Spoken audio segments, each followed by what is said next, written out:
Bienvenidos al podcast sobre inversión y educación financiera, fondos de inversión y valores. Mi nombre es Eusebio Gómez, soy asesor financiero y tengo la misión de hacer las cosas de manera diferente, ayudar a muchas personas a lograr buenos resultados financieros y con ello proporcionarles el conseguir la vida que desean llevar. Si estás interesado en solicitar una segunda opinión sobre tu cartera de fondos, puedes hacerlo. Si me envías cómo tienes estructurada tu cartera en el momento actual, te puedo mandar una propuesta de inversión personalizada. Para ello, como siempre, os dejo mi dirección de email, que es eusgomez@gmail.com. Bueno, como siempre, empezamos por la responsabilidad y el aviso legal. La actual presentación tiene un carácter informativo y divulgativo. No supone bajo ningún término ninguna recomendación de compra o de venta de ninguno de los fondos o acciones mencionados en esta presentación. La publicación de este podcast es a título personal. Bueno, hoy contamos con la presencia de Gabriel Castro. Gabriel es muy activo en redes sociales, tiene un canal en YouTube muy interesante que podéis echar un vistazo, donde tiene varias tesis de inversión de valores que tiene en cartera. Tiene dos fondos, mejor dicho, gestiona dos fondos, los cuales son Sigma Internacional y Gamma Global. Y lo que vamos a hacer con Gabriel es repasar los dos fondos que tiene, vamos a hablar de la cartera, vamos a repasar también la situación del mercado y todo aquello que vaya surgiendo en la conversación, ya que Gabriel es un gran conversador. ¿Qué tal, Gabriel? Buenas tardes, ¿cómo estás? Hola, ¿qué tal? Pues encantado de volver a estar aquí, que hace un año, ¿no?, que hicimos el podcast y este año con más alegrías, pero con las mismas ganas e ilusión que el año pasado. Perfecto, pues muchas gracias a ti por tu tiempo, por pasarte por aquí por el podcast y charlar un poquito de tus fondos y un poquito del mercado. Vamos a empezar, si quieres. Bueno, ya he comentado antes que tienes o gestionas dos fondos que son Sigma Internacional y Gamma Global. Háblanos un poco de la diferencia entre los dos fondos. Sí, vale. A ver, la realidad es que tenemos otros fondos y SICAV bajo gestión, pero estos dos fondos, como te comenté, pues son los fondos que directamente, donde más peso tengo, por decirlo de alguna manera, donde cogestiono con José Ramón Boluda y donde tanto mi familia, mis amigos como yo, pues tenemos todo el dinero invertido. Sigma Internacional es un fondo puro de renta variable, una filosofía pues orientada a la inversión en valor, a lo mejor con algunos pequeños puntos que le diferencian de otros grandes fondos value en España, que los hay muy buenos, ¿no?, que es pues el uso de opciones. Somos activos en la venta de opciones, tanto put como call, con lo que nos aprovechamos de esa volatilidad que tiene el mercado para arañar algo más de rentabilidad para nuestros fondos. Luego también pues a lo mejor nos diferencia pues el Excel, ¿no?, pues la obsesión por tenerlo todo controlado, que evidentemente pues nadie puede saber a futuro qué va a pasar y la modelización a futuro pues son unas estimaciones un poco más burdas, pero sí que es verdad que cuando te pones a modelizar bien una empresa detectas muchos errores que en otro caso pues no detectarías. Y luego pues aparte de evidentemente la inversión en valor, que creo que todos tus oyentes ya la saben más que de sobra, pues otra de las cosas que nos caracterizan es la búsqueda un poco de catalizadores. Es algo que en la mayoría de inversores en valor pues compran una empresa y al final esperan hasta que se ponga en valor, y yo no digo que no sea una buena estrategia, lo que digo es que al final lo importante es conseguir una TIR elevada, ¿no?, y esto requiere tanto rentabilidad como tiempo. Entonces buscamos ese momento en el que puede ser que el mercado pues se pueda dar cuenta, ¿no? A veces pasa, a veces no pasa. Entonces, como decía, pues Sigma Internacional es un fondo de renta variable, equity puro, y luego Gamma Global es el fondo diferente y que nace un poco como necesidad de satisfacer las necesidades de mi familia, ¿no? Porque mi familia pues no tiene la misma aversión al riesgo que puedo tener yo o que puede tener mi hermano, y al final pues ellos también querían que le diese ese servicio de un fondo con menos rentabilidad esperada, pero también con mucha menos volatilidad y con la que pues un año, en este fondo, bajo ningún concepto, pues se puede perder un 30-40%, que sí que puede pasar en un fondo de renta variable, porque al final, pues hoy en el COVID lo vimos, ¿no? Entonces, lo que hacemos en este fondo es tener una posición estructural de liquidez, porque es la única manera de reducir la volatilidad, y es una posición estructural del 20-25% de liquidez. Luego tenemos una posición en renta variable entre el 20 y el 30%, dependiendo de cómo veamos el mercado. Y luego tenemos una posición muy importante en renta fija de alrededor del 50%, que no es la renta fija característica que le puedes escuchar a otro tipo de fondos, que en la que ahora mismo pues están pasando mal porque tienen que estar comprando activos que les van a ofrecer un rendimiento negativo hasta vencimiento, lo que no significa que no puedan ganar dinero con esto. Pero si lo compras en negativo, ¿no?, en una yield de -1 y esta yield pasa a -2%, y tú lo vendes, pues has ganado dinero. Pero no es nuestro juego. Nuestro juego no es el juego de la patata caliente y de a ver quién le explote, ¿no? Es buscar, pues desde lo mismo, desde una filosofía en valor, pues buscar renta fija, buscar activos que ofrezcan una rentabilidad adecuada a su riesgo, y esa es la manera en la que invertimos, porque no un poco a lo mejor en renta fija tus oyentes sabrán menos. La renta fija no es más que darle un préstamo a una compañía, ¿no? Entonces depende del tipo de interés y del tiempo, pues estamos más tranquilos o menos tranquilos. Por poner un ejemplo que yo creo que es como mejor se ve, pues tenemos ahora papel, significa que tenemos un préstamo que le hemos dado a TK al 6,5% hasta enero del 2023. Entonces nosotros tenemos la total seguridad de que en enero del 2023 TK va a devolvernos el dinero y los intereses. Entonces pues habremos ganado un 6,5% anualizado desde que compramos este papel hasta su vencimiento. Y es un poco las dos estrategias a grandes rasgos. Si tienes alguna pregunta o quieres profundizar más, encantado. Vale, mira, Gabriel, te iba a hacer una pregunta al hilo de lo que has comentado un poco del bono de TK. Corrígeme si me equivoco, porque creo que también en TK o en el resto de bonos no funcionan un poco como las acciones. Vamos a hablar un poco para un inversor que sea un poco más neófito y que tenga menos control. Lo que te quería preguntar era, para un bono, por ejemplo, ya que has puesto el ejemplo de TK, ¿también hay que comprar el ticket mínimo de 100.000 euros o esto cambia? Sí, muy buena pregunta, y yo creo que es la principal razón por la que el inversor retail no conoce tan bien este mundo. Y sí que es verdad que hay gente, incluso inversores particulares, que se miran muy bien la deuda, porque la deuda es muy importante mirarla en la compañía, ya que sí que es verdad que veo ahí muchos problemas de mucha gente que simplemente dice, esto está 2 veces evita, no tiene deuda, no sé qué, pero realmente detrás de eso hay un trabajo muy fuerte, ¿no? Y sí que es verdad que inversores particulares miran detalladamente la estructura de la deuda, si son convertibles, si son senior secured, saben los diferentes tipos, pero muy poca gente invierte. Y esto es por lo que tú acabas de comentar. Normalmente el ticket mínimo son 100.000, incluso 200.000 en algunos, depende del papel. Y entonces, pues claro, si un inversor tiene una cartera, ya digamos, una cartera considerable de 200.000 euros, que es una buena cartera para un inversor particular, si tiene que poner 100.000 euros en solo un activo, destroza la diversificación, destroza todo lo razonable, ¿no? Entonces, es por eso por lo que los inversores particulares pues prefieren comprar el equity en vez de comprar la deuda, sabiendo incluso que hay muy buenas oportunidades en deuda. La realidad es que en Europa yo no conozco ningún papel que sea de ticket menor a 100.000, y como te digo, muchísimos de ellos son de 200.000. En Estados Unidos sí que hay algunos denominados para clase retail que se llaman, que son a partir de 2.000 euros.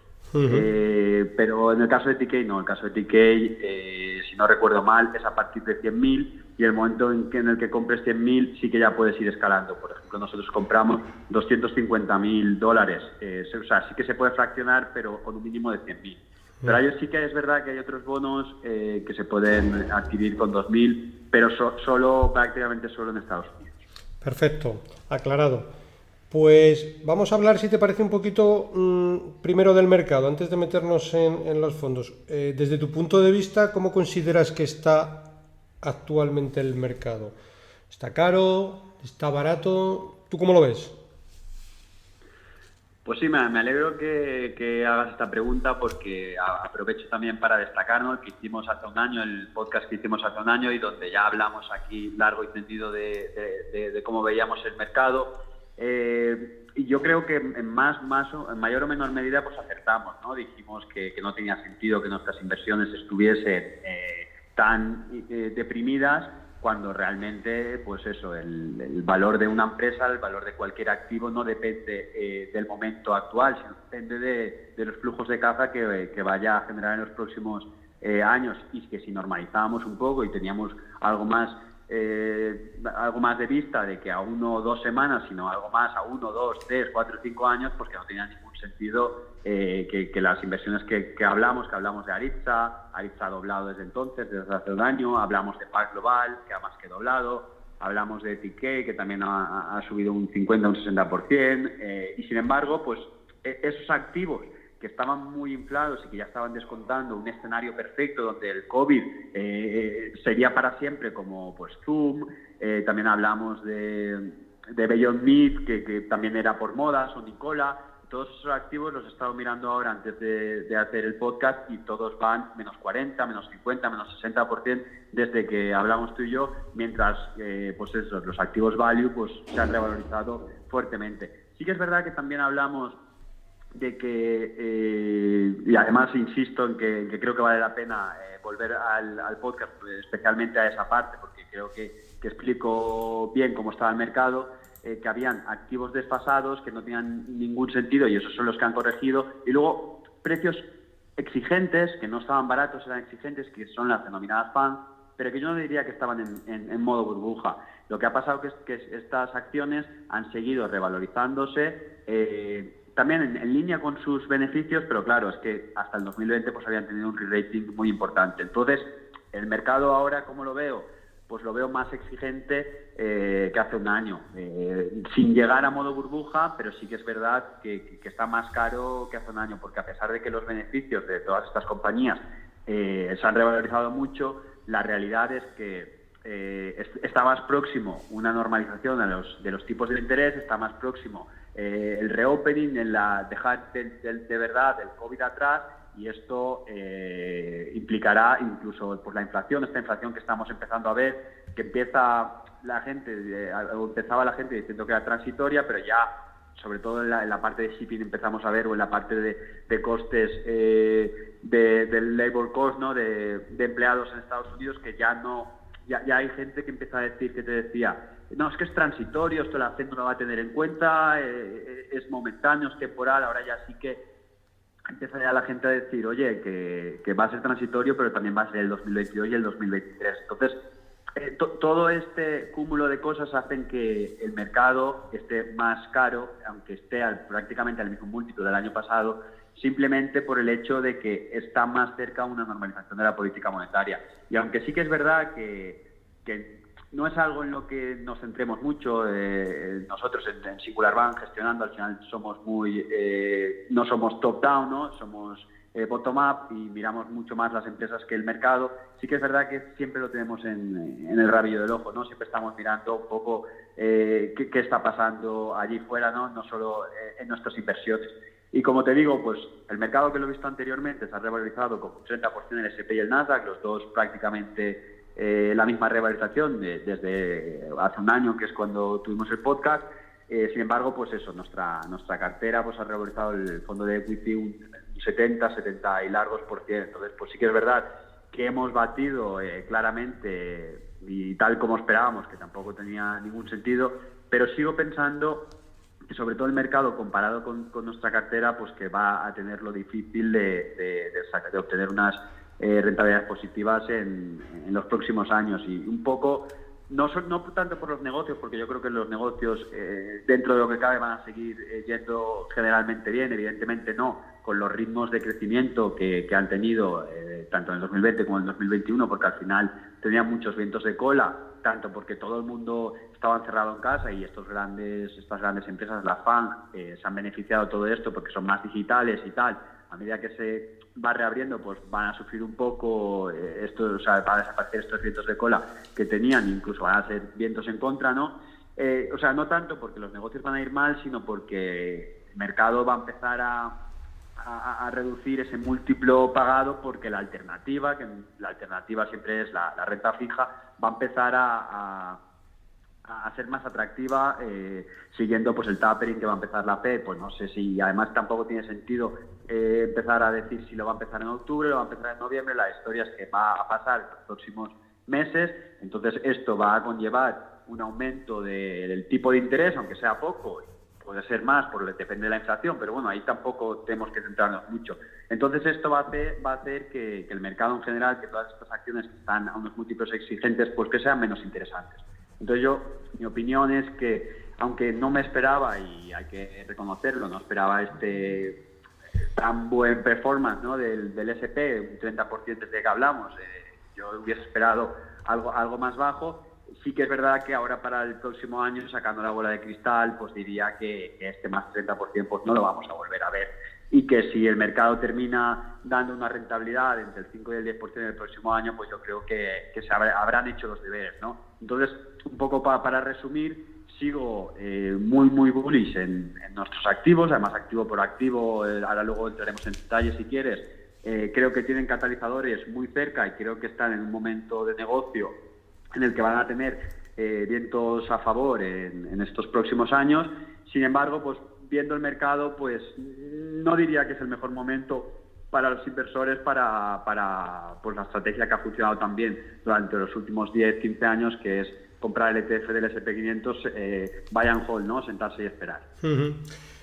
Para los que queráis repasar el podcast que estaba comentando Gabriel, que hicimos el año pasado, es el número 68 y está publicado con fecha 22 de julio del año 2020. Si vais al histórico lo podéis ver. Al hilo de lo que tú estás comentando, Gabriel, sobre un poco los ETFs y la gestión pasiva, ¿qué objetivo consideras tú razonable que pueda tener un inversor que invierta ahora mismo en gestión pasiva, comprando un ETF para los próximos 5 o 10 años? Yo lo primero que quiero decir es que siempre he sido siempre he estado a favor de esta inversión pasiva. Al final estás comprando, yo siempre, como se lo he contado a mis amigos y a mis familiares, estás comprando que la humanidad evolucione y que vaya mejor. Entonces estás comprando tanto el MSCI World como el S&P, no centrarse en una región específica como España en el IBEX, porque aparte de que está muy sesgado, ¿no?, por ciertos sectores, pues te quedas con una geografía en concreto y tienes que tener algo más de miras, ¿no? Pero yo siempre he recomendado a todos, oye, no tengáis todos los huevos en mi cesta conmigo, aunque, pues eso, como he dicho, el Fondo Gamma Global pues trata de dar un servicio completo, ¿no?, para cualquier cliente, para su patrimonio, pero no os quedéis solo conmigo, hay otros fondos muy buenos, y sobre todo combinarlo con los ETFs, ¿no?, ETFs globales. Sin embargo, este speech que siempre he dado en los últimos 10 años, a partir del año pasado ya empecé a decirles, oye, yo siempre os he contado esto, esa estrategia os ha funcionado muy bien, además todo el mundo contentísimo porque pues cualquiera que haya invertido en el S&P 500, en cualquier ETF, que al final lo que hacen es replicar el índice con las mínimas comisiones posibles, pues han tenido una rentabilidad increíble, ¿no?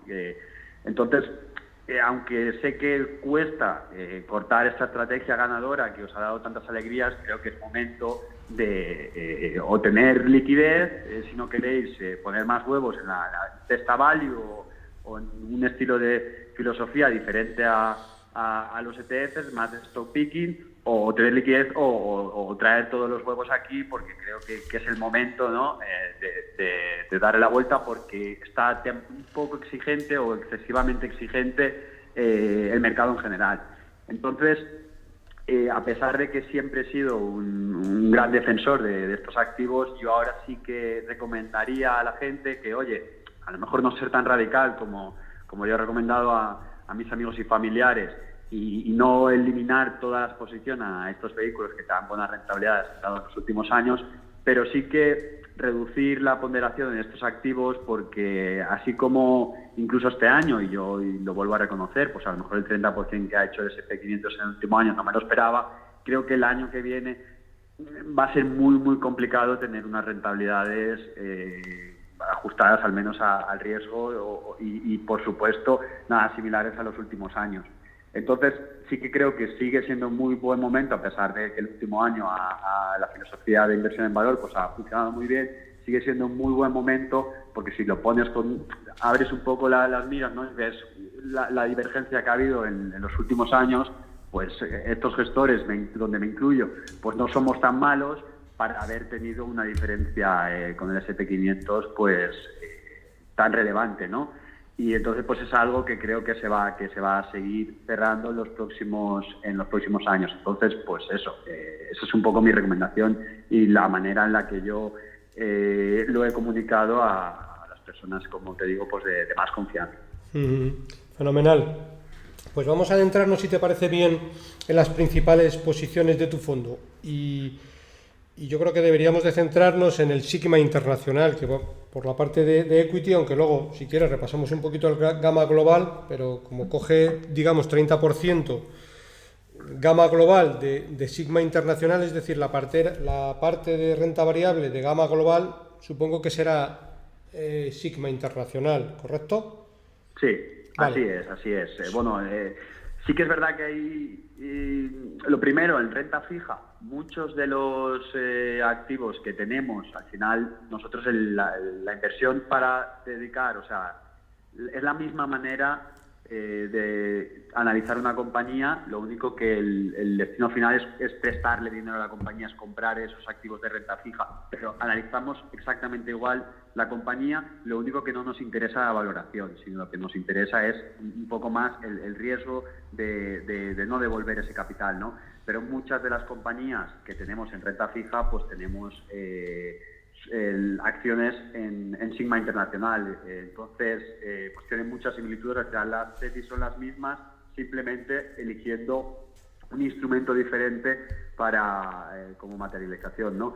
Y también es verdad que aunque en Gamma Global la cartera evidentemente pues nace del análisis que se hace en Sigma Internacional, pues si estamos entre dos compañías que nos gustan mucho y por ejemplo en Dry Bull pues nos gustan mucho varias de las compañías, pues vamos a la más defensiva, a la más segura, a la más tranquila, a la menos volatilidad, y en Sigma Internacional pues sí que vamos a la que le vemos un mayor potencial. Y es un poco, a pesar de que la rentabilidad es muy parecida, por no decir idéntica, sí que hay ciertas matizaciones y se invierte un poco más en activos un poco dentro de que nos guste un sector en concreto, pues vamos al más defensivo, aunque a pesar de que tenga menor rentabilidad esperada. Perfecto, entendido. Pues vamos a hablar de las principales posiciones que tienes en Sigma Internacional en el momento actual. Vale, perfecto. Y si me dejas aquí, también lo comentaré, que hasta ahora no lo he comentado públicamente, el que entre en CNMV, lo primero que cuando buscas el fondo Sigma Internacional en CNMV, al final como lo empezamos a construir la cartera el 31 de mayo, pues prácticamente aún no, la cartera no estaba del todo montada, ¿no? Cuando hace el cierre CNMV. Y lo segundo, verán como tercera posición más importante que Xen. Ha sido un error entre la administración de Singular Bank y CNMV, porque aunque el leasing corresponde a Pax Global, no sé por qué en el nombre pone Xen. Clarificar que nunca hemos tenido Xen y que esa inversión, por supuesto, es Pax Global, porque había gente que me comentó por Twitter, oye, estás siempre hablando de Pax Global, tengo Pax Global por ti, no sé qué, y yo, evidentemente él había hecho sus propios deberes, pero me he quedado un poco en shock cuando he visto que en el fondo no la tienes, es simplemente un error administrativo y nada más. Así que sí, si quieres comentamos, no sé si tienes tú las posiciones o quieres que te vaya comentando yo. Coméntamelas tú. La verdad que antes de hacer el podcast sí que estuve repasando y vi que hace pocos días, no recuerdo si hace 15 días o 20 días, hiciste creo que en un canal de YouTube, no me digas muy bien porque no recuerdo ahora mismo el nombre, y sí que las estuviste publicando todas ellas, ¿vale? No sé si fue Los Sí, locos de en Wall Rankia. Street o los locos del dividendo, o en Rankia, vale, en Rankia, El correcto. único sitio donde he hablado de toda la cartera En que tengo ha Rankia, sido en Rankia. es verdad, en Rankia. Perfecto. Vale, pues si quieres empezamos por Paz Global, porque Vale. la tratamos el año pasado, estaba como a 4 con dólares por acción y la compañía está ahora por encima de 10, que no está nada mal para la rentabilidad de un año. Y la verdad es que a pesar de que normalmente no cuando sube una compañía, cuando dobla una compañía en tan poco espacio de tiempo, pues lo lógico es que la compañía esté cara y que reduzcamos su peso, si no la vendamos de todo, porque para encontrar, ¿no? Porque hemos encontrado otras ideas que tienen mayor potencial. Eso es una cosa lógica y no es especular, simplemente es que al final la rentabilidad que tú esperabas en 4 o 5 años pues se ha plasmado mucho antes, entonces no tiene sentido seguir manteniendo ese capital ahí, ¿no? Pues a pesar de eso, en Paz Global prácticamente no hemos reducido la posición más allá de los excesos, ¿no? Y es porque seguimos muy positivos, porque la tesis era muy buena, pero se ha hecho excelente en este último año.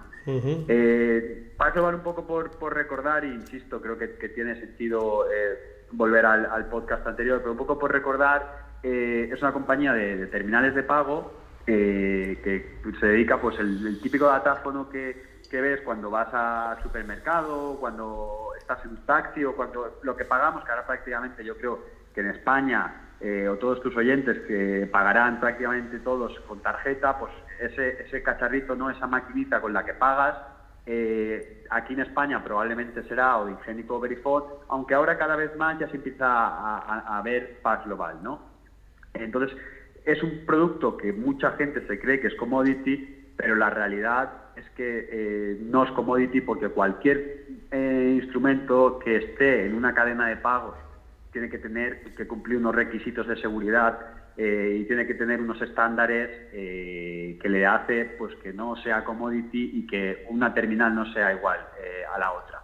Lo que estaba pasando en esta compañía anteriormente, cuando nosotros tomamos la posición, es que es una compañía asiática que, por cierto, nos recomendó el management en una reunión que tuvimos con el management Ingenico, nos recomendó, ellos mismos nos dijeron, la única compañía que nos está haciendo daño son estos tíos. Ellos mismos nos dirigieron un poco a la competencia, que eso son las mejores ideas, salen de ahí, ¿no? Cuando un competidor te admira y que sabe que le estás haciendo daño. Entonces, en ese momento pues la conocimos y la estuvimos analizando, y el problema que le pasaba, aparte de ser asiática y tener muy poca comunicación con el mercado, era que estaba invirtiendo cantidades ingentes de capital en I+D, que a pesar de que crecían al 20% sus revenues, pues esto no se trasladaba a los beneficios. Entonces, pues una compañía olvidada en Hong Kong que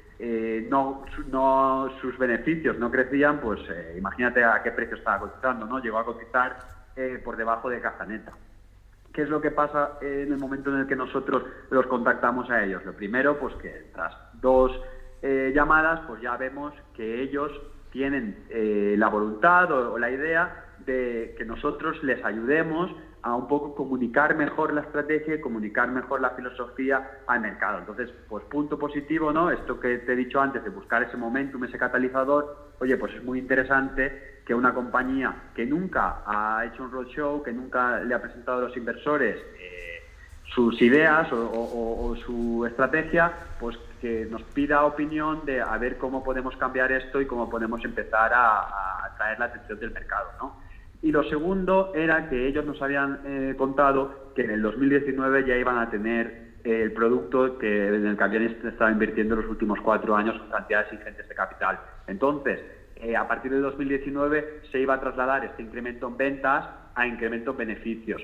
Iban a ser, no sabíamos si ese producto, que son las terminales nuevas Android, no sabíamos si ese producto, y no somos adivinos, evidentemente, no sabíamos se iba a hacer, a tener el éxito que ha tenido o no lo iba a tener. Lo que sí que sabíamos es que si no lo tenía, esa cantidad ingente de capital invertido en I+D iba a desaparecer y de todas maneras pues el beneficio iba a crecer. Entonces pues la tesis era muy coherente y además pues eso, con la recepción que ellos tenían de empezar a dar algo más de dividendo, de recomprar y de presentar mejor la tesis al mercado, pues nos gustó, ¿no? Y es así como la presentamos en el 2019 con la acción cotizando pues a 3 Hong Kong dólares.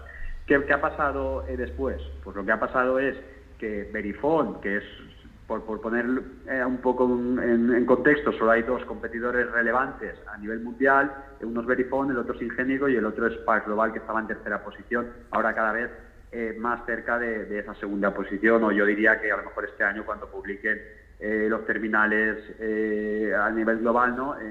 Ya estará por encima.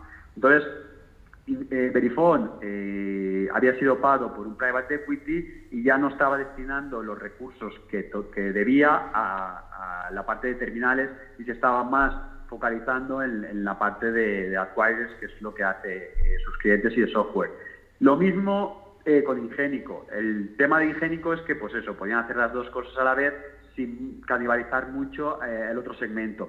Sin embargo, en el 2020, a principios del 2020, uno de los clientes de Verifone opó la compañía, la compró, ¿no? Entonces, al comprarla, sí que ahí ya tenía un problema muy fuerte Ingenico, y es que su cliente, que se llama Worldline, al mismo tiempo es competencia de otros clientes de Ingenico. Entonces, a una competencia de Worldline, ¿vale? A un CaixaBank, a cualquiera, no le gusta compartir esa información con Ingenico porque ahora mismo es Worldline. Entonces estás hablando con tu competidor y cliente al mismo tiempo. Entonces, esto sumado a que Ingenico en esta parte tampoco había hecho muy bien los deberes, no había aceptado en las inversiones, no había invertido suficientemente en terminales Android, pues ha hecho unos vientos de cola muy fuertes para Pax Global. Por otra vez ponerlo claro con ejemplos, Pax Global tiene 15 de 16 terminales Android, mientras que Ingenico solo tiene 3 y Verifone solo tiene 1. Y estas terminales Android dan un servicio añadido al cliente final que merece la pena ese poco sobrecoste que tienes que pagar. Y entonces, pues aquí se está quedando el mercado Pax Global. Y no solo se está quedando donde estaba antes, que es en países emergentes, sino que además en los países en Europa, en España, en Italia, en Inglaterra, también en Estados Unidos, en estos países que hace 3-4 años, cuando empezó Pax, o 5 años, decían, el feedback que yo tenía al principio era, sí, el producto no está mal, pero es que son chinos, no me puedo fiar del todo, porque, ¿sabes? Siempre tienes esa sensación de que el chino tiene un producto de peor calidad y que cuando vayan mal las cosas, ese producto te va a fallar. Pues llevan 5 años demostrándole que no es así y ahora es cuando ya de verdad les han abierto las puertas. Entonces tienes una compañía que antes crecía al 20% y que ya era un crecimiento muy bueno, el 15-20%, y ahora ese crecimiento va a acelerar al 30-40%, a pesar de que la compañía es más grande. Entonces la tesis, que antes era muy buena, como he dicho, pues se ha convertido en mejor y por eso no hemos bajado de ese top 3 en la que seguimos manteniendo Pax Global. Es más, una cosa que diré aquí, solo aquí, es que la última conversación que tuvimos con el management, el feeling que me llevé de la conversación, además ellos, hay que ponerlo también un poco en contexto, ellos son asiáticos, son súper conservadores, o sea, y siempre, no, ahí no vamos a llegar, y luego lo pasan. Es una cultura diferente, ¿no? Pues de la última conversación me llevé un feeling que los vi súper contentos, muy contentos. Entonces creo personalmente que este año, en diciembre, van a anunciar un profit alert, que significa que van a batir el guidance que ya anunciaron que incrementaban sustancialmente en los resultados semestrales. Entonces, pues, a pesar de lo que he dicho, de la super revalorización que hemos tenido, además en un súper corto espacio de tiempo, creo que aún desde aquí hay un potencial muy interesante en los próximos años y por eso pues la mantenemos. Uh-huh. Esa es un poco la primera tesis. Uh-huh. Para algún inversor neófito y que no esté tan acostumbrado a cierto lenguaje, digamos que el profit alert es lo contrario del profit warning, ¿no? Sí, correcto. Cuando ves un profit warning tienes que asustarte porque son malas noticias. Cuando es un profit alert estás muy contento de tener acciones en esa compañía porque lo que te están diciendo es que las expectativas que tenían ellos antes las han batido completamente y te generan unas expectativas superiores. Perfecto, aclarado, porque normalmente la comunidad inversora siempre está acostumbrada más a los profit warning que no a los profit tellers. Por eso era. Vale, pues Sí, sí, síguenos correcto. comentando el resto de posiciones, si te parece. ¿Cuál es la principal posición? Sí, la principal posición es Golar LNG, que Ujú. es una compañía que creo que también hablamos, Sí, que llevamos muchísimo tiempo detrás de ella, que es una compañía compleja donde las haya, que además desde que hablamos en el podcast, pues han pasado una serie de eventos algo desgraciados. Yo recuerdo en el podcast estar muy, muy positivo con Golar, porque iban a ellos por hacer un pequeñísimo resumen, pues ellos están integrados o operan toda la escala del gas, ¿no? Que el gas que ahora está saliendo en todas las noticias porque está volando. De hecho, es el problema de España en la electricidad viene del aumento del precio del gas, ¿no? Entonces, ellos operan tanto, extraen gas, están en ese proceso, en el upstream que se llama, extrayendo gas, también en el transporte con barcos LNG, y también están en la parte final con Antesaigo en Brasil, que es con ese gas generando electricidad. Que además la parte de Brasil está yendo brillantemente bien, porque en Brasil el 60-70% de la generación de electricidad viene como consecuencia de la hidráulica, ¿no? Del agua. Pues está habiendo sequía, y cuando hay sequía, pues estos almacenes de agua, nuestros embalses, pues bajan desde un determinado nivel y está prohibido por ley pues generar electricidad mediante este método. Entonces, no hay otra alternativa que importar gas, o que decirle pues a las centrales de Golar que se pongan a trabajar a tope, que le pagan el precio que haga falta, pero que hay que producir electricidad, ¿no? Pues entonces nosotros estamos muy, muy positivos en esta parte de la compañía, porque el management nos había dicho que iba a salir a bolsa. Entonces iba a salir a bolsa en un momento muy candente. Acuérdate del año pasado que cualquier cosa que salía a bolsa subía un 50% el primer día, y además este activo, que realmente era un activo de muchísima calidad, y además de salir a bolsa iban a ampliar capital, y con ese capital iban a acelerar unas inversiones, con lo que estábamos muy, muy, muy optimistas en Golar en su conjunto, porque se iba a empezar a demostrar el valor, ¿no? Si tú tienes una compañía que estaba cotizando, creo recordar, sobre los $7, y solo una parte de la compañía que te sale a cotizar te demuestra que solo esa parte vale 10, no puede ser que el resto de la compañía tenga un valor negativo de $3, ¿no? Entonces iba a servir de catalizador. Entonces estábamos muy, muy bullish. ¿Qué es lo que pasó? Una cosa que es hasta difícil de explicar, porque 24 horas antes de que se produjese esta salida a bolsa, se filtró, la prensa filtró una investigación, que la policía había iniciado una investigación con el CEO de Golar en la región esa, en Aigo, ¿vale?, por prácticas fraudulentas en el 2011, cuando este señor no estaba en la compañía, porque él entró en la compañía a finales del 16, principios del 17. Entonces, filtra la prensa eso 24 horas antes de pues, todo el escándalo este que pasó, un poco relacionado con todo el escándalo este que pasó con Lula, ¿no? Y todo eso en Brasil de money laundering. Entonces, pues claro, 24 horas antes que filtran eso, pues la IPO se te cae.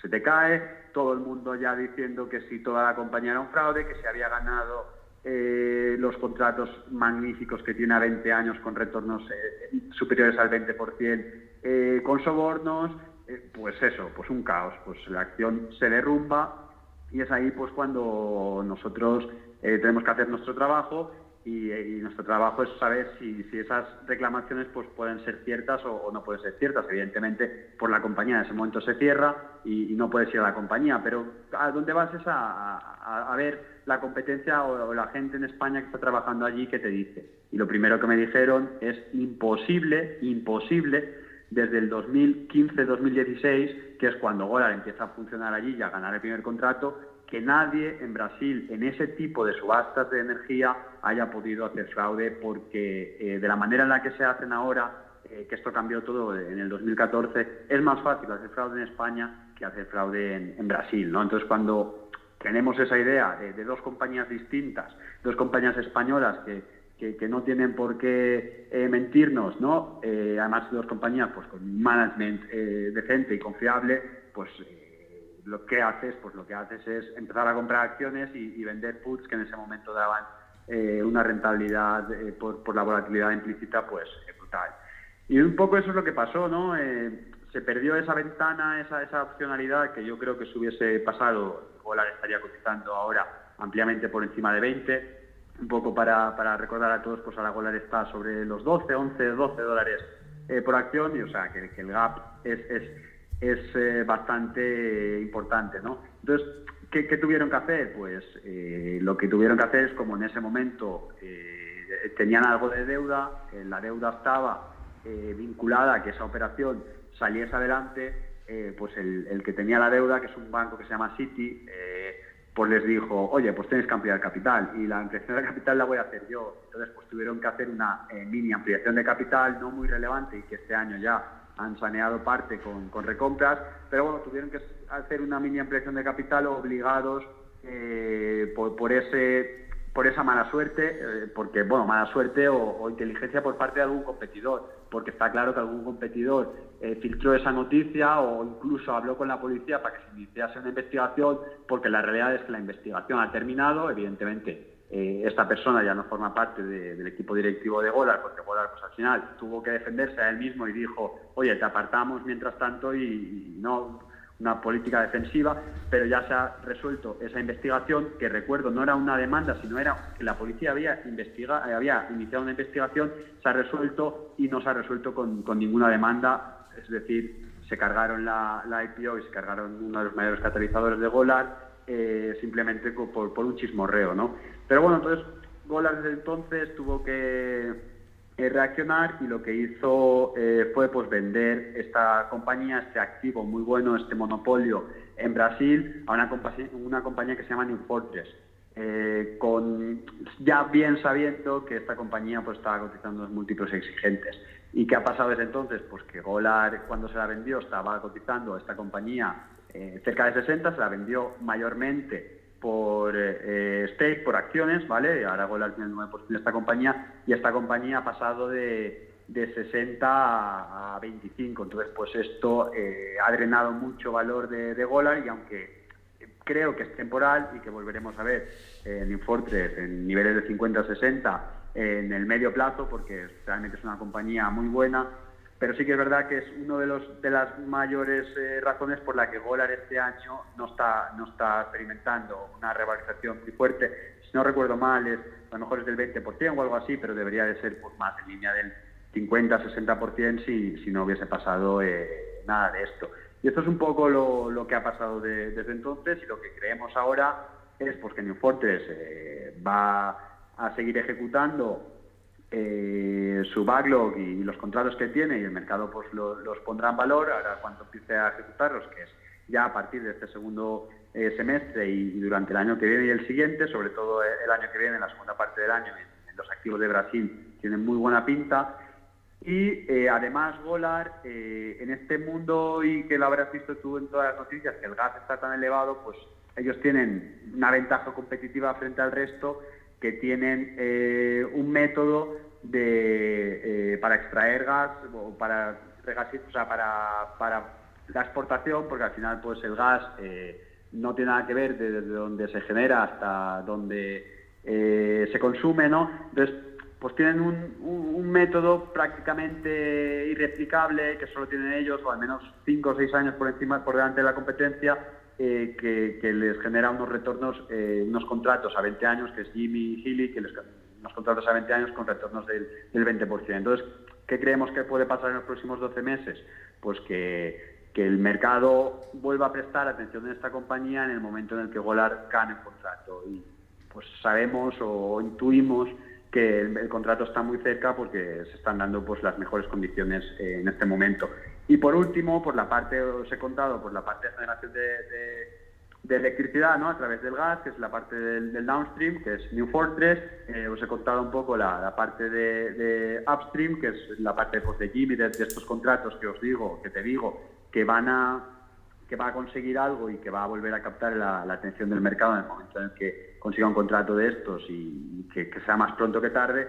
Y luego pues la parte intermedia, ¿no? Que es la parte del transporte, que es la parte de shipping, pues la compañía tiene claro de que tiene que ponerla en un vehículo diferente para que al final pues al mercado siempre le gusta más. Si tú eres un tío que quiere invertir en shipping, pues tener un producto diferente de shipping y no combinar un producto de shipping y un producto de infraestructuras con contrato a 20 años, porque el de infraestructuras no te lo compra y el de shipping, porque el de infraestructura no te lo compra porque le parece demasiado volátil y el de shipping no te lo compra porque le parece aburrido, ¿no? Entonces ellos saben perfectamente que tienen que separar este negocio y es algo en lo que están trabajando, me consta, porque además he hablado con ellos hace relativamente poco. Me consta que están trabajando en que a principio del año que viene pues tengamos la posibilidad, ¿no?, de ver exactamente el valor de la compañía en un vehículo diferente.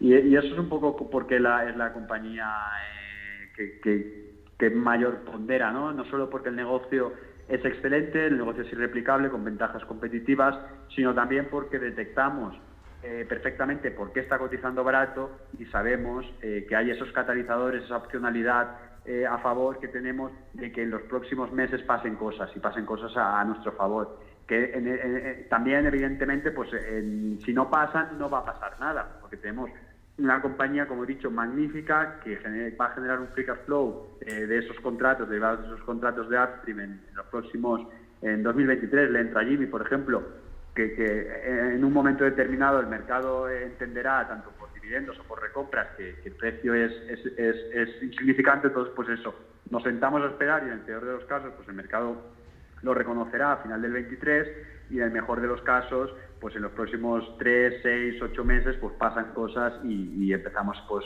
experimentamos una revalorización pues mucho más rápida del base case.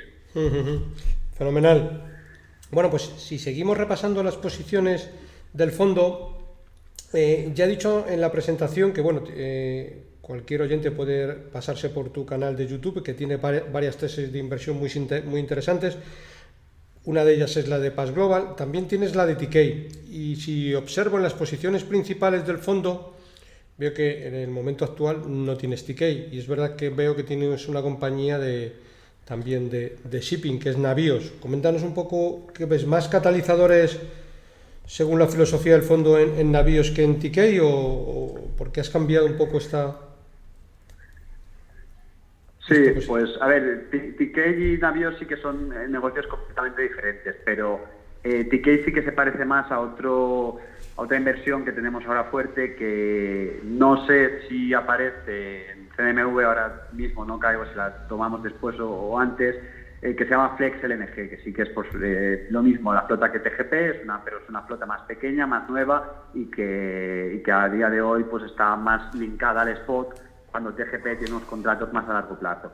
Lo que nosotros vimos en TK y por lo que vendimos a $4 por acción, que por cierto, y por supuesto, esto no significa que seamos más listos que nadie, pero o al menos hemos tenido suerte en el timing, porque vendimos TK a 4, compramos esta compañía y en esta compañía estoy viendo ahora mismo que vamos más 28% y en TK de mantenerla pues estaríamos perdiendo algo más del 15%, ¿no? Entonces pues también pues esas cosas que pasan, ¿no? A veces también vendes una cosa que te cae un 15% y compras una cosa que con ese dinero compras una cosa que te aumenta un 30%, estás generando por muchísimo valor, ¿no? Lo que vimos en TK, que por cierto es un negocio que, como he dicho anteriormente, tenemos deuda, que no tenemos ninguna duda de que es un negocio que en los próximos años va a cotizar a unos precios superiores porque te terminará reconociendo el mercado, ¿no? El poderío de TGP. Pero lo que vimos es, lo primero, que TK, la parte holding, pues había cerrado el descuento frente a sus filiales, ¿no? Al valor de sus filiales. Entonces, eso era una de las primeras cosas de que, pues ya no, por lo menos para hacer trading, siempre lo hemos hecho en el pasado y ahí pues reducimos un poco y cuando hay descuento pues aumentamos un poco y con eso generamos un poquito de valor respecto a la posición. Evidentemente no vendemos toda la posición por eso, ¿no? Luego pues también lo que vimos es que en el negocio de tankers, que nos gustaba tanto y que también comentamos en en el podcast anterior y que, por cierto, como he reconocido pues en otros tal, fue un error de inversión la tesis, y a pesar de que fue un error de inversión la tesis porque los tankers se han retrasado algo más de lo que esperábamos, ¿vale? No es un error completo porque la tesis no está rota, sino la tesis se ha retrasado 1 o 2 años, ¿vale? Que nosotros teníamos la sensación de que la oferta, ¿vale?, de estos tanqueros pues se reduciría a medida que los rates cayesen. Los rates cayeron y nadie hasta hace relativamente poco ha retirado esta oferta, ha hecho scrapping, ¿no? Entonces pues la tesis salió mal. Entonces la parte de TK tiene una parte de tankers, ¿no? TK Tankers, y creíamos que esta parte pues iba a penalizar a la acción. Entonces lo que queríamos era solo centrarnos en la parte de LNG. Y luego cuando bajábamos a decidir qué preferimos, TGP o Flex LNG, aunque sí que es verdad que luego cayó TGP y también tomamos un poquito de posición, pero cuando teníamos que decidir entre las dos, pensábamos, ¿qué preferimos? Una compañía que a día de hoy ya sabemos los beneficios que va a hacer en los próximos 5 o 10 años porque tiene todos los contratos fijos, un management que también lo conocemos muy bien y nos ha contado lo que va a hacer, pues una compañía más tranquilita, que yo incluso en algún momento he dicho que es nuestra liquidez, entendiendo el concepto, ¿no? O una compañía que tiene los más mercado, o sea, que sus rates, sus ingresos van a depender más de cómo estén los rates a nivel actual porque no tiene esos contratos de 10, de 20 años de duración que tiene TK. Pues como estábamos viendo el mercado en el nivel de gas, con el gas muy dispar entre Estados Unidos, Europa y Asia, con un spread más grande que nunca, pues decidimos tomar esos contratos más a spot, con ya una parte fija, y además después de hablar un par de veces con el management, que es un tío excepcional, que nos insinuaba o que nos comentaba que a pesar de que el dividendo en ese momento en el que nosotros compramos era un 13% de dividend yield superior al 8% de dividend yield que tenía TK LNG en ese momento, que ellos iban a incrementar ese dividendo un 10-20% en los próximos trimestres. Entonces, pues le veíamos, a pesar de que entendíamos que era ligeramente más riesgo, pues le veíamos más potencial a esta opción. Entonces decidimos tomar la posición en TK y LNG y eliminar por completo de nuestra cartera hasta que veamos pues eso, que las condiciones en el sector de tanques pues se vuelvan a estar alineadas, ¿no? Eliminar la posición en TK. Si es así como nos mantenemos, ha habido algo de tentación de comprar porque TK ha caído bastante, pero la verdad es que hemos encontrado otras cosas más interesantes y por ahora pues no tenemos TK en cartera. Como he dicho, en el gamma global tenemos deuda y tenemos también en el gamma global una posición en TK y LNG, porque como he dicho, pues es una empresa que conocemos muy bien, que no nos va a dar ningún susto y que tiene un dividend yield, pues creo que en este precio ya es 7 y algo, y que creemos que el año que viene van a volver a incrementar el dividendo entre un 5 y un 10%. Perfecto, fenomenal, muy bien aclarado. Pues si seguimos repasando un poco las principales posiciones del fondo, háblanos, por ejemplo, si te parece, de Fairfax India. Sí, la verdad que Fairfax India es una compañía que conocimos, yo creo que en el 2018, y a pesar de conocerla en el 2018, hasta mediados del 2020, pues prácticamente poco después de hacer el podcast, no tomamos posición, y es un poco el estilo de inversión que nosotros tenemos, ¿no? Vamos monitorizando, evidentemente no con la misma intensidad que si tenemos la posición en cartera, pero oye, vamos monitorizando, vamos hablando con ellos, vamos viendo qué nos cuentan, y si las cosas nos cuadran, pues vamos haciendo checks, vamos tomando notas, y luego es muy fácil, ¿no?, revisar si la compañía tiene sentido. Si se va de precio, pues ya volverá. Al final, muchas veces no pasa eso, que ya crees que se ha ido de precio y luego pues puedes comprar con el COVID o con cualquier otra cosa a un precio que ni te imaginabas en el momento de hacer el análisis inicial, ¿no? Entonces, es una compañía que es un fondo, es como un private equity, ¿vale? Gestionado por el que se le llamaba en su día, o incluso ahora, el Warren Buffett canadiense, que solo invierte en India, ¿vale? En el 2018, cuando nosotros empezamos a verla, porque la verdad es que se puso bastante de moda en la comunidad, estaba cotizando con prima sobre NAV. Es decir, ellos te calculan, a pesar de que algunas de las posiciones no son cotizadas, ellos te calculan como nuestro fondo de inversión que te da el liquidativo diario, pues ellos te dan el liquidativo trimestral, al precio al que ellos consideran que tiene que estar cotizando el fondo. Pues en ese momento, en el 2018, la acción cotizaba un 20% del liquidativo que te decían ellos que debería de cotizar, y era como, tienen que componer a un ritmo muy alto, tienen que hacer unas inversiones muy buenas, este private equity, ¿no?, para que gane dinero el accionista, porque ya le lleva un 20% de ventaja, ¿no? Tiene que cerrar primero ese gap, y era algo, pues oye, que nos gustaba, porque el inversor era muy bueno, pero no estábamos dispuestos en ningún caso a pagar esa prima. En el 2019, pues ya las cosas en India pues ya no estaban igual, en emergentes, había algo de ruido, que sí, acuérdate todo con Trump y China y no sé qué, y ya por el medio, entonces pues ya cotizaba a NAV, ¿vale? Y bueno, pues nos seguía gustando, pero veíamos otras cosas más interesantes. Y en el 2020, con el COVID, pues esto se ha ido a cotizar a un 40% de descuento. Incluso 50% de descuento sobre el NAV que te dan ellos, con además la ventaja de que ahora mismo el 50% de los activos, 45% de los activos son cotizados, con lo que tú, ese NAV, ¿no?, esa valoración que te tenías antes que hacer un poco de acto de fe, a pesar de que hablábamos con ellos y tal, pues tenías que hacer acto de fe, ahora ya hay un mercado que te está diciendo, sí, esto vale esto. Entonces ya es mucho más fácil, ¿no?, seguir todas las inversiones que tienen, y no tienes que hacer tanto acto de fe, sino que puedes ir realmente a ver inversión por inversión cuánto vale, por qué vale esto, si está cara, si está barata, ¿no? Y como te he dicho, pues esto es ahora del 40-45% de la cartera.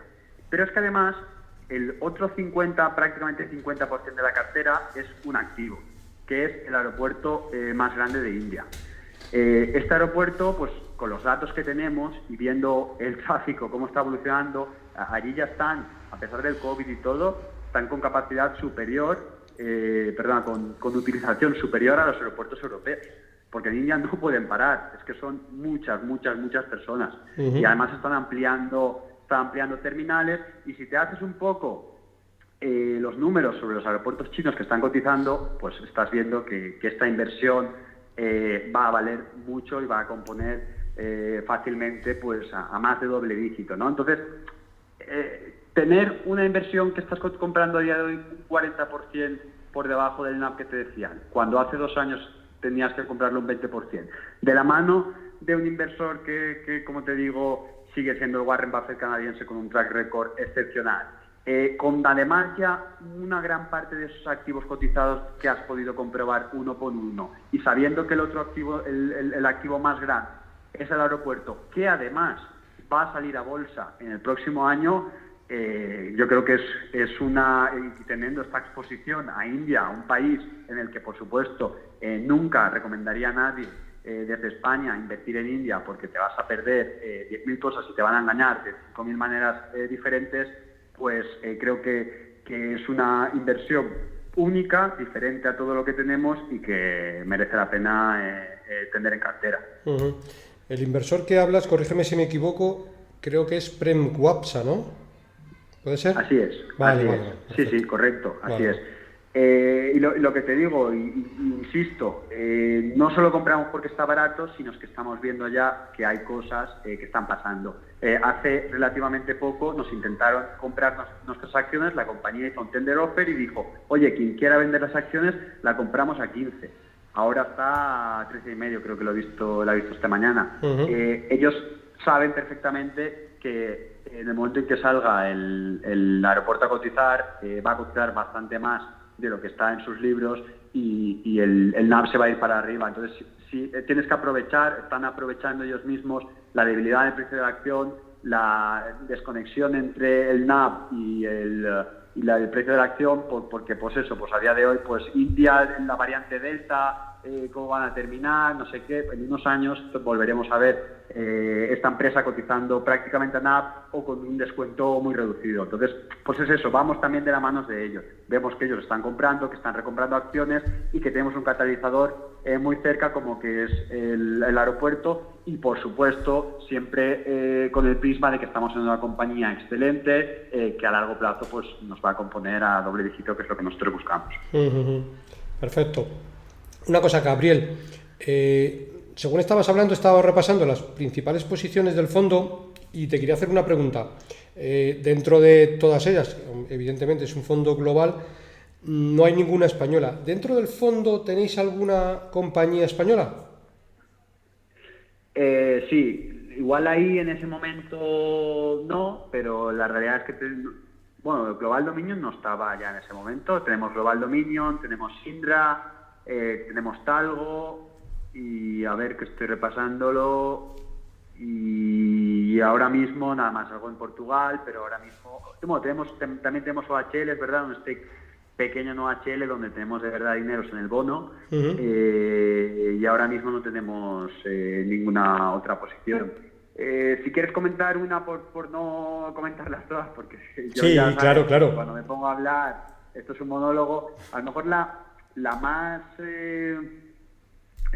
porque al final pues las tesis más o menos de las otras la gente las conoce, la más diferente igual es Indra, no he visto prácticamente ningún gestor tener posición a Indra. Y la verdad es que es una posición que hace poco decidimos no tomar y a lo mejor es por eso por lo que no está en CNMV, ¿no? Y la tomamos después de haber hecho los deberes. Y lo que pasó en Indra, lo primero que el negocio es algo complejo, no es un negocio de IT, es un negocio de defensa, es un negocio mal gestionado en el pasado, que a partir del 2016 pues lo coge un nuevo management y hace los deberes. El mercado al principio lo reconoce, pero luego empieza el ruido. Y el ruido, el problema es que la SEPI tiene una participación del 20% en la compañía, ¿no? Entonces, cuando el Estado tiene una participación tan alta en la compañía, pues normalmente las cosas pues no se hacen como se deberían hacerse, ¿no? Entonces, lo que pasó hace poco es que el Estado intentó, no renovó al presidente ICEO, que era Fernando Abril, la ¿no? persona que había... Eso es, Fernando Abril, la persona que había hecho toda la reestructuración y por la que nosotros estábamos en Indra tan tranquilos y con la que teníamos pues una buena relación y nos había cumplido un poco todo lo que nos había ido comentando, decidió unilateralmente quitarlo y entrar a un nuevo presidente que no tenía background de operaciones, ¿no? Era más político que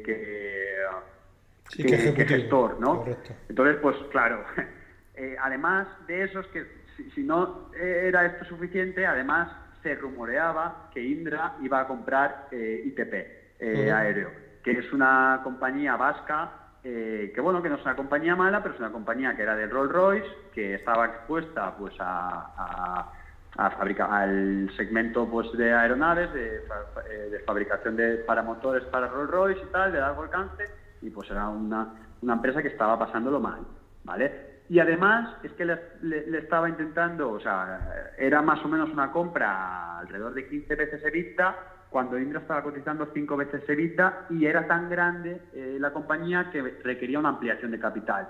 Entonces, tú le sueltas al mercado, que tiras al tío que ha hecho la reestructuración y que de verdad ha vuelto a poner Indra en el mapa, cuando antes era una compañía que era una compañía para los empleados, no para los accionistas, que era contratar a gente y no ganar dinero nunca, ¿no? Entonces, el tío que de verdad había hecho los deberes, había apretado un poco a los empleados, ¿no? A los sindicatos, que en esta compañía son especialmente relevantes, y había vuelto a encabezar pues, la compañía. Lo echas y además no solo con eso, que le pides al mercado que vas a hacer una ampliación de capital muy dilutiva porque tú estás cotizando barato y vas a comprar caro. Y además un negocio donde no tienes sinergias, donde no tiene nada que ver contigo. Entonces, pues claro, el mercado reaccionó muy mal, nosotros también. Justo en ese momento pues nos pillaba y tuvimos mucha suerte porque nos pillaba con el cambio de fondos, de los fondos que asesorábamos anteriormente a los fondos que ahora gestionamos, y decidimos no tomar posición porque pues ese riesgo pues no queríamos tenerlo, y pues era una cruz importante el corporate governance. ¿Qué ha pasado? Pues que al final los consejeros independientes y un poco el mercado pues ha obligado al gobierno a echar marcha atrás. Entonces ha puesto, en vez de ser un presidente CEO, que realmente es el que manda, ¿no?, y el que lleva el grupo, ahora tiene un poder muy limitado, que no es operacional, sino es un poco de supervisión, pero poco más. Al nuevo, que ahora no me sale el nombre, no me acuerdo del nombre del nuevo presidente, porque además, pues como te digo, tampoco tiene mucho peso en la operación del grupo. Y además han rechazado la posibilidad de comprar nada de TP aéreo y han vuelto un poco a la base de lo que estaban haciendo antes y les estaba funcionando bien. Entonces, a pesar de que ahora tenemos un poco más en cuenta el riesgo de corporate governance, de que el Estado controle el 20% de la compañía y que pueden pasar cosas como estas, pues ya le han dado un buen tirón de orejas al Estado aquí, y en el corto plazo pues no creo que pase nada relevante. Sí que es verdad que no es la posición que teníamos antes, que teníamos una posición más grande, porque al final el negocio ha ido muy bien y está en el mejor momento de su historia, y sin embargo está cotizando al menor múltiplo de su historia. Lo único que ha pasado en Indra ha sido que, porque Indra consigue también contratos a muy largo plazo de defensa, ¿no? Lo único que ha pasado es que por los problemas del COVID pues no ha podido ejecutarlos, y lo que ha ido haciendo es acumulando como inventario, ¿no?, como se llama backlog, cartera de pedidos. Con lo que ahora, que ya está empezando a tener algo más de flexibilidad, de libertad, ¿no?, y menos restricciones, pues está empezando a ejecutarlo, y no hay... Es de las pocas compañías en la que te aseguraría que los próximos 2-3 años van a crecer a doble dígito sin ningún tipo de problema en el EPS, ¿no? Entonces, pues a un múltiplo tan bajo de 5 veces EBITDA, en un momento que estás mejor posición financiera, mejor backlog y mejor perspectivas de crecimiento, pues no tiene ningún sentido. El problema es que, pues eso, el corporate governance, ¿no?, la figura del Estado, que ya ha intentado volver a la empresa que era antes, que era simplemente, pues como te he dicho anteriormente, pues una empresa que facturaba y no ganaba nada, pues está ahí ese riesgo, ¿no? Y entonces pues hay que ir con cuidado. Pero vamos, hace 2 semanas, o creo la semana pasada, nos reunimos con el director financiero, y lo que nos comenta es que, en voz baja, evidentemente, es que a día de hoy tienen relativamente resuelta el problema de corporate governance, y que la nueva figura de ahora todos han entendido que es con los CEOs. Ahora el CEO, hay 2 CEOs, que es el CEO de un segmento y el CEO del otro, pues ahora son los 2 CEOs del grupo. Incluso en algún momento simplemente la CEO que mejor lo está haciendo, que es la parte de IT, que se llama Cristina, puede a lo mejor ser el CEO de todo el grupo, pero bueno, que no va a haber esa interferencia política que hemos visto en las últimas semanas. Entonces, por eso hemos vuelto a tomar una posición. Es una posición que no es tan grande como era antes, pero que sobre el negocio hay muchísima convicción en las próximas semanas, en los próximos años. Y otra vez, insisto, pues catalizador, y aquí lo vemos también muy claro. Este año a lo mejor no, sino a principio del año que viene van a hacer un Capital Market Day donde van a empezar van a restaurar el dividendo, que gusta mucho a los españoles, van a dar algo más de targets, de guidance, de más largo plazo, que es lo que le gusta a los inversores para poderse hacer los números a 3 años. Entonces, ese es el catalizador, ¿no?, que la vuelvan a poner al radar con estos eventos. Entonces, pues estamos ahí tranquilos y vamos a ir monitorizando pues la interferencia del político, pero como negocio pues está, como he dicho, pues en el mejor momento de su historia. Fenomenal. Pues mira, has hablado al principio, podemos repasar si quieres alguna posición más que tú consideres, pero te iba a hacer una pregunta. Has hablado al principio de la operativa que tiene el fondo, aparte de la compra de acciones clásicas, que es de la venta de put y de la venta de call. ¿Puedes hacernos un un ejemplo, digamos, para un inversor poco iniciado o neófito, de cómo se actúa, cómo es el proceso de una venta de put y una venta de call? ¿No es algo... Sí, por supuesto. Es algo, creo que novedoso, que nosotros pues llevamos tiempo haciendo, tanto primero los experimentos pues con gaseosa, ¿no? a nivel personal ya hace varios años, y luego pues empezamos en un fondo y ahora lo hemos extendido también al gama global, pues a medida que hemos visto que esas rentabilidades son buenas, aportan valor y se sostienen en el tiempo, que no solo un año, que tienen suerte, ¿no? Pues lo hemos implementado en los fondos. Sí que es verdad que la condición es que los fondos sean pequeños, porque a medida que el fondo es muy muy grande, pues es un segmento pues menos líquido, y entonces pues cuesta mucho. En otros productos que tenemos con 60 millones de patrimonio, pues nos cuesta mucho aplicar este tipo de estrategias. Pero bueno, a lo que vamos. Una venta de put simplemente significa que nosotros, imagínate que tenemos pues una acción cotizando a 10, ¿vale? Entonces, si nosotros vendemos una put a 8, con vencimiento 3 meses, significa que nosotros nos comprometemos a que si al pasar 3 meses esa acción esté por debajo de 8, a comprar a 8. Es decir, si pasan esos 3 meses y la acción está a 7, nosotros estamos comprando a 8. ¿Vale? A pesar de que esté a 7, entonces empezamos ya perdiendo $1, ¿no? O una unidad. Evidentemente nos comprometemos a eso a cambio de una prima, a cambio de un pago. A lo mejor pues nos dan medio o por hacerlo fácil, pues una unidad, ¿no? Entonces, ¿qué significa? Que si en los próximos 3 meses esa acción termina por debajo de 8, nosotros compramos a 8, pero como hemos ingresado una unidad, estamos comprando realmente a 7, ¿no? Nuestro break-even está a 7. Entonces, pues eso, es una estrategia que nos sirve mucho porque este precio nos gusta, ¿vale? Este precio, imagínate, pues que estamos haciendo navíos, estamos haciendo ayer no, el lunes a última hora estamos, que con la gran caída estamos haciendo navíos. Estábamos diciendo, el navío estaba cotizando a 26, ¿vale? Entonces, nosotros a 26 ya teníamos bastante posición, porque Navios pues es una de las compañías que pesa bastante del fondo, ¿no? Pero es que si caía a 22,5 nos gustaba mucho más y queríamos pues incrementar. Entonces, ¿qué hacíamos? Pues nos vendíamos put a 22,5 con vencimiento octubre. Es decir, tiene que caer de 26 a 22,5 en 4 semanas. Si cae, yo compraré 22,5 y ingresaré la prima. De todas maneras, evidentemente, que era un poquito más de medio euro, con lo que mi break-even estará en 22, yo a navíos a 22, en estos momentos las compraría todas las que me den, ¿vale? Y si no llega a 22,5, como te digo, en 4 semanas, que el vencimiento era súper corto, porque la volatilidad implícita era tan alta que no necesitábamos valor temporal, ¿no? Entonces, y si no cae a 22 y mi medio, que es lo que está pasando ahora, que está rebotando a 27, pues si el 15 de octubre está por encima de 22,5, pues yo al bolsillo 0,5 y esa será mi rentabilidad.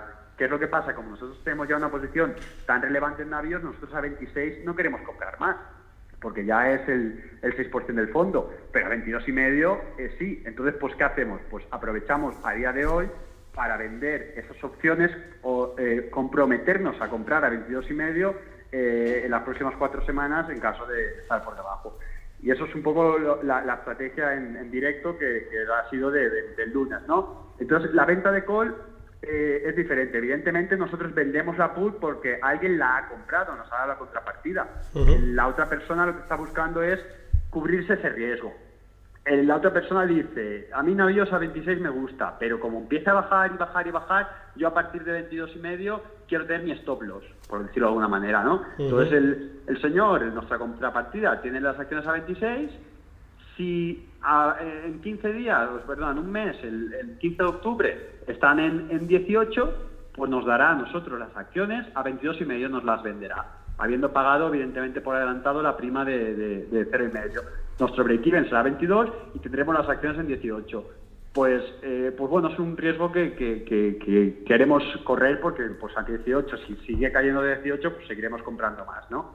Pero y si no cae, pues este señor dirá, le subirá a 28 y dirá, bueno, pues esa prima, ese 0,5 que he pagado, no pasa nada. Como la acción ha subido a 28, 29, pues ya le he compensado, ¿no? Le damos la contrapartida a un señor más conservador. Sin embargo, pues en la call es al revés. En la venta de call lo que hacemos es vender nuestras acciones. Siempre lo hacemos, y esto es muy importante, cuando nosotros tenemos posición en la acción o queremos comprar posición en la acción, ¿vale? Para la venta de call nosotros tenemos posición en la acción, nunca especulamos con el mercado. Imagínate pues que las hicimos, es que las mismas navíos, la semana pasada las hicimos a 35. En octubre, que no eran 4 semanas, pero eran 5, era una semana más. Y estaban a 30 y nosotros dijimos, si en las próximas 4 semanas se va a 35, nosotros vamos a tener demasiadas navíos, demasiado peso en el fondo, porque el fondo, ojalá el fondo subiese un 20% en 4 semanas, pero no es lógico. En una posición sí, el fondo no. Y nos estaban pagando $1 por acción por comprometernos a vender a 35. Entonces, con nuestro precio de venta hubiese sido 36, ¿no? Entonces, pues nosotros que tenemos una posición relevante en navíos, pues no nos parecía nada mal si en 4 semanas la acción subiese un 20%, pues vender un 10% de la posición, ¿vale? Entonces, pues nos comprometimos con la contrapartida a que si el 15 de octubre la acción estuviese por encima de 35, a vender el 10% de nuestra posición a cambio de $1 de prima. Pero claro, nosotros ganamos desde 30, que estaba en ese momento, hasta 35, que tiene que subir, más el $1 de prima. Entonces, pues, es una posición perfecta para nosotros, porque nosotros, pues, así gestionamos el riesgo, ¿no? ¿Qué es lo que ha pasado? Que Navíos se ha ido a 26, porque ha salido todo el ruido de Evergrande, toda la historia, la bolsa el lunes corrigió mucho, no sé qué, y Navíos ha ido a 26. Entonces, claro, el señor que a nosotros le vendimos el derecho, que nosotros le compramos, recibimos el ingreso a cambio del derecho de vender a 35, pues ese derecho a día de hoy vale muchísimo menos, porque nosotros la hicimos cuando la compañía estaba a 30, cotizando 30. Entonces también pues podemos recomprar ese derecho y en vez de ingresar 1 entero de prima, pues recomprarlo ahora por 0,10, con lo que hemos ingresado a 0,90 de prima, y aunque suban a 35, pues ya no tenemos la obligación de vender. Es un poco complejo. Yo creo que, y si me permites, recomendaría a Carlos Santiso, que es muy buen amigo mío, tiene en su canal o en Twitter, o no sé exactamente, no me acuerdo de la plataforma, una buena clase sobre opciones, porque, insisto, yo, para llegar al nivel que estamos haciendo de opciones ahora, que aquí lo cuento muy alegremente, pero al final he hecho muchísimos experimentos, he perdido mucho dinero, he ganado muchísimo dinero para empezar a hacerlo con el dinero de mis partícipes. No es algo que yo, a una persona no experimentada, porque son derivados y si no lo controlas son productos apalancados, ¿vale? Entonces, si no tienes la posición, si no sabes muy bien cómo funciona, puedes meterte en un buen berenjenal. Así que recomiendo a todo el mundo que no me escuche a mí alegremente y diga, ay, mira, qué fácil que lo está haciendo Gabriel y está generando un income adicional, ¿no? Por favor, primero hacer todos los deberes, hacer todos los cursos, y luego muy poco a poco, si queréis probar la operativa, implementándola, pero primero muchísimas horas de estudio. Así como para comprar acciones, yo recomiendo a la gente que se anime, que deje de leer y que se ponga a comprar acciones desde ya a 100 euros, ahora que te permiten hasta comprar media acción, o sea, que compre desde ya en opciones que son derivados. Todo lo contrario, primero muchas horas de estudio y para luego primero empezar a tomar la posición, que nosotros ya llevamos muchísimos años de experiencia para aplicarlo de esta manera. Correcto, porque como tú dices, parece sencillo a simple vista, pero no es tan sencillo, porque muchas veces tú, tanto si compras una call, pagas la prima, pero si vendes una put a lo mejor significa que es una opción, pero son 100 acciones que hay detrás, es decir, es apalancado y hay que tenerlo bien estudiado, porque si no, lo que tú dices, te pueden meter en un jaleo, en un jardín importante, efectivamente. Así es. Pues, y tienes que entender bien también los plazos, claro, pues no te puedes comprometer. O sea, hay muchas derivadas, ¿no? Y tienes que entender muy bien cómo funciona la opción, porque a veces cae en precio y no está aumentando tu opción, el valor de tu opción, porque hay otras Hay otras derivadas, ¿no? que están funcionando, el valor temporal, la volatilidad. Correcto. O sea, por favor, primero Es complejo, sí. investigar mucho sobre esto, aprender mucho sobre esto antes de intentar. Sí, es complejo, no es sencillo. Bueno, al hilo de la cuestión que estabas preguntando y de rabiosa actualidad como es esta semana, ¿qué opinión tienes tú sobre el lío de Evergrande, que está en boca de todo el mundo? ¿Tú cómo lo ves? Sí, pues a ver, la realidad es que es difícil, es complicado tener, o sea, yo creo que ni ellos prácticamente saben exactamente qué está pasando allí. Nosotros tenemos muy buena relación con gente muy buena, tanto inversores como directores financieros, como incluso competidores de alguna de las filiales, como Caixa, que es competidor de una de las filiales de Evergrande, ¿no? de servicios, de la parte de servicios. Y hemos hablado con todos en las últimas 3 semanas, porque esto no es algo, sí, que salió el lunes, pero es algo que realmente lleva desde final de agosto. Nosotros ya el bono lo hemos visto ya en 30, 40, cuando un bono está en 30 o 40 es que la empresa tiene un problema muy serio. Ahora están 20, pero da igual. En 40, en 50 ya es un bono, en 60 incluso es un bono, 70 es un bono muy estresado, ¿vale? En 80 es un bono estresado, pero en 50, 40 es un bono muy estresado y es que algo serio está pasando. Y a pesar de que ha explotado ahora, ¿no? O el mercado ha querido darle importancia ahora, nosotros llevamos ya mucho tiempo trabajando en este escenario y cómo de grande o cuán puede afectar. Como he dicho, pues es complejo porque pues, la economía cada vez está más globalizada y es difícil, ¿no? Quien diría que las crisis subprime que empezaron allí terminaron, ¿no? Rompiendo todo el mundo. Pero en este caso, pues no le veo el problema porque no es un tema sistémico, ¿no? Cuando eres un banco, tú tienes un apalancamiento muy, muy, muy elevado porque realmente los bancos, y sobre todo antes, trabajaban con 10, 15 veces sus activos, ¿no? Entonces, si pasaba algo de verdad malo, tenía un impacto brutal en la economía. Pero en esta empresa no es así. Esta empresa realmente tiene un problema de liquidez, pero sus activos, los activos que tiene, dan para la deuda. El problema es que en un momento de liquidez, en un momento en el que empiezas a salir en las noticias todo el rato, el cliente deja de ir a comprar tu producto porque está escuchando todos los días que vas muy mal, que estás muy mal, entonces te caen las ventas muy fuerte, pierdes ese working capital. Entonces el mercado mismo, ¿no? Las noticias estas te llevan el banco no te da liquidez, que no préstamos porque no necesitas, lo único que necesitas es liquidez para seguir con tu negocio. Entonces te entras en una espiral negativa que hace que quiebres además tus activos en un momento, porque todo el mundo sabemos que, por ejemplo, una casa en la Castellana pues tiene un valor muy, muy alto, ¿vale? Pero en un momento en el que el comprador sabe ese activo no se liquida en un día. Tú no vas en un día y lo has vendido y ya tienes el dinero, ¿no? Y si el comprador sabe que además que tú estás mal, te aprieta más en el precio. Entonces, tiene muchos activos. El problema es que no son monetizables. Tiene empresas de coches, tiene competidores de baterías, tiene muy buenos activos, pero pues lo que te he dicho, tiene un problema de liquidez y va a quebrar.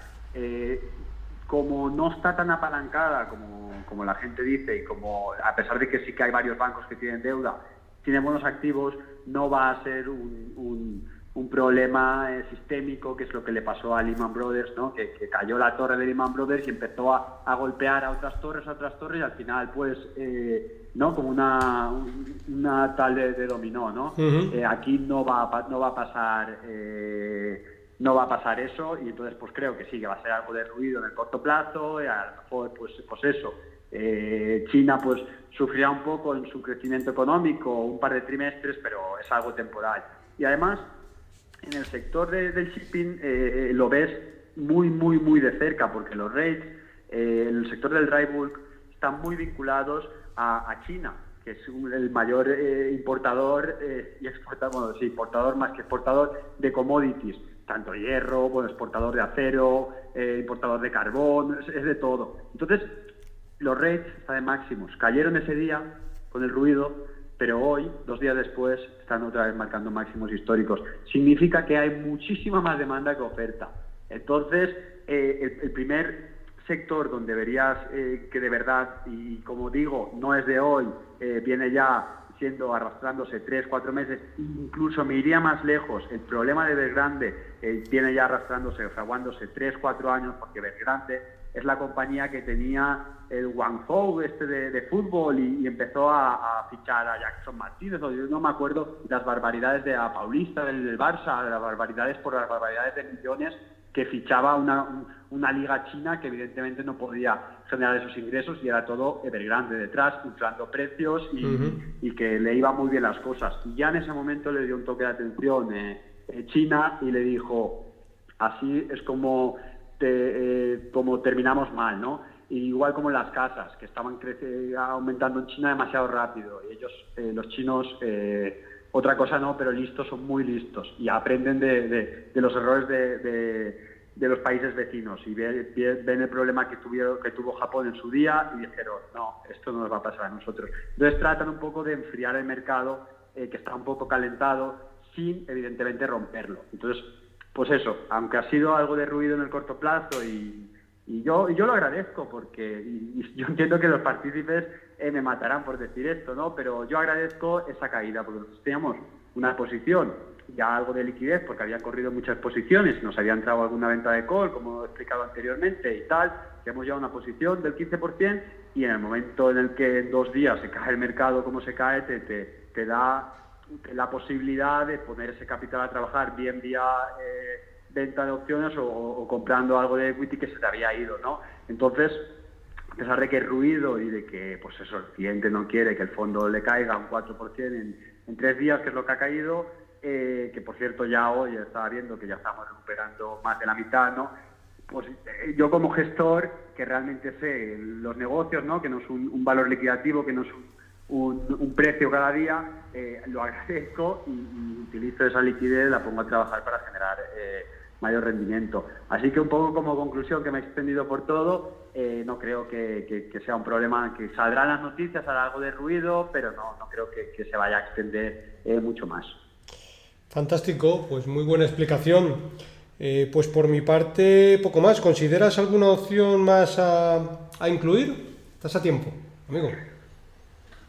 No, yo creo que ha quedado un podcast bastante chulo, y eso, un poco compaginado con el otro, pues deseando, ¿no? que llegue al año que viene para volver a ver cómo ha ido el año y repasarlo. Yo, pues eso, animar a la gente, como siempre, a estudiar, a escuchar, a agradecer a gente como tú, que desinteresadamente pues les proporcionáis esta, ¿no? ayuda y esta visión de mercado, y por supuesto darnos visibilidad pues a nosotros, porque yo sé que también has tenido aquí a otra gente muy buena, como José Ruiz de Alda hace poco, que también es un buen amigo y excelente gestor. Y nada, pues eso, agradecerte a ti la labor, animar a la gente, pues eso, a que te muestre a ti el feedback y también te ayude, y por supuesto pues animar a la gente a emprender y también a invertir. Perfecto, pues nada, el agradecimiento es mutuo por también pasarte por aquí, dedicarnos tu tiempo, que siempre sabemos que el tiempo de cada persona es limitado y muchas veces es lo que debemos de gestionar día a día, que es gestionar el tiempo para hacerlo lo más eficiente posible. O sea que te agradezco muchísimo el que te pases por aquí. Lo que tú dices, pues nos emplazamos, si te parece, dentro de un añito, cuando consideremos, y vamos viendo las evoluciones. Perfecto, pues muchas gracias por todo.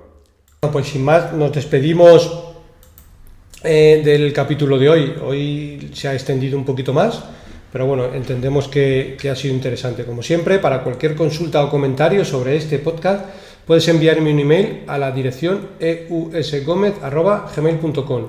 Y si te ha gustado el programa, te agradezco me des un like en YouTube o un me gusta en iBooks. Un saludo muy cordial, paciencia y buenas inversiones.